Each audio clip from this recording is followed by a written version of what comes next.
The average aikidoka is convinced that the word Aikido was created by Morihei Ueshiba, or by the Aikikai Foundation, to designate the set of techniques codified by the founder himself. However, there is a direct testimony that seems to unequivocally demonstrate that things happened differently. The students of the Ueshiba-Ryu would have rather appropriated, thanks to the success of their style, a term that had been coined specifically to act as an umbrella for a variety of different styles with common origins. This fact sheds new and interesting light on how, even today, we should approach the world of Aikido. Minoru Harai, a student of Morihei Ueshiba in the roaring times of the Kobukan dojo, is mainly known to posterity for having been the founder of Korindo, an Aikido style that Harai started in 1938.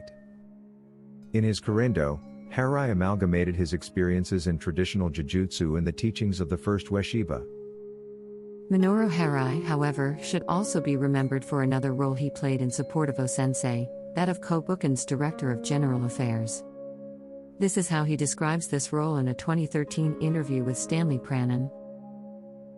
I was the Director of General Affairs of the Kobukan beginning around 1942, and I helped out Ueshiba Sensei in daily matters. As Kobukan's Director of General Affairs, in 1942 Harai was instrumental in the birth of the term Aikido. The term Aikido was not born as a precise indicator of the set of Morihei Ueshiba's techniques. Aikido was instead a neologism, coined at the table in 1942, and referred to all the schools of Aikibudo Jujutsu present under the Dai Nippon Butakukai umbrella. The Dai Nippon Butakukai was founded on April 17, 1895 in Kyoto, with the direct endorsement of Emperor Meiji.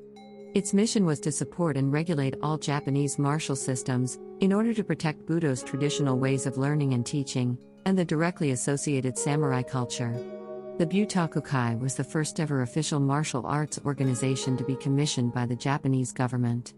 This umbrella organization sponsored the opening of new dojos and the registration of the existing ones across the country, thus taking a picture of the current situation in the field of Japanese martial arts. Its function somewhat resembles that of modern government-led sports national bodies.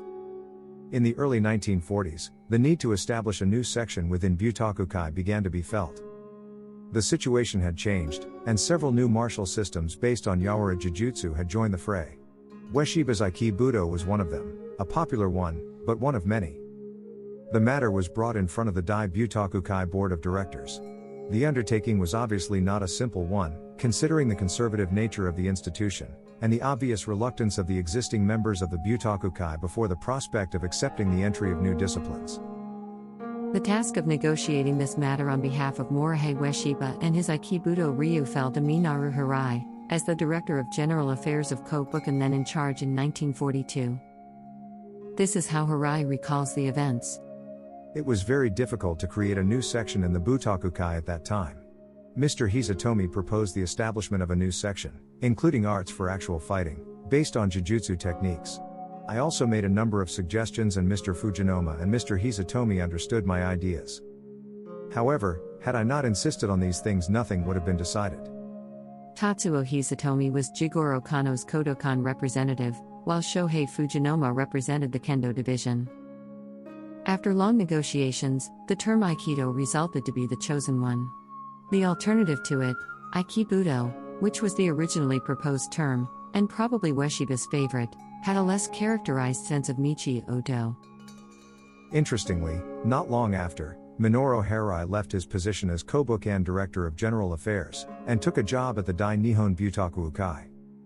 He had been appointed as the head of the new department named Aikido. The most important point that emerges, however, is that the term Aikido was specifically chosen as a neutral container for various post-Yawara styles. The choice was made primarily with the aim of not upsetting the representatives of other established martial arts such as Kendo or Judo. Morihei Ueshiba seemed to like the new term, Aikido, and as a consequence dropped the denomination Aikibudo. In 1961, 20 years later, during a radio interview, he gave a different version of the events that brought to the choice of the denomination Aikido. いつ頃から大体その合気道という言葉をお使いになりました？合気道は戦後です。で、大東亜戦に終わっては、再びもうこういうことを狭いと実はもう病入ってしまうとった。隠居してな。体もいっぺんに悪くなってな。大変な大病やって。でも自分も昔の力はないから。もうやめとこうと思います。合気道というお言葉はですね、はい。どういうとこからお付けになったんですか？つけたんじゃない。わしはこの日本の国に生まれて、国のこれは司法やからな。個人に勝手につけるべきもんじゃない。そこでほっといたらやな。中村幸太郎さんの方の文務省から、文務省から合気道としたらどうなっていう相談がある。それで向こうらから合気道とせよということだ。結構な話やから合気道にしようと。こういうことだ。合気道をそう言って、その後ですね。Since its genesis, Aikido has been a vessel in which children of the same father coexist as separate individual entities. Variety and differences were an integral part of Aikido even before the term was invented. They were a fact previous to Ueshiba's Aikido full development and its further branching through his students. In this light, even just using the phrase founder of Aikido in relation to Morihei Ueshiba is somewhat misleading. Contrary to popular belief, uniqueness of style is a foreign concept to Aikido, as history and practice seem to consistently demonstrate.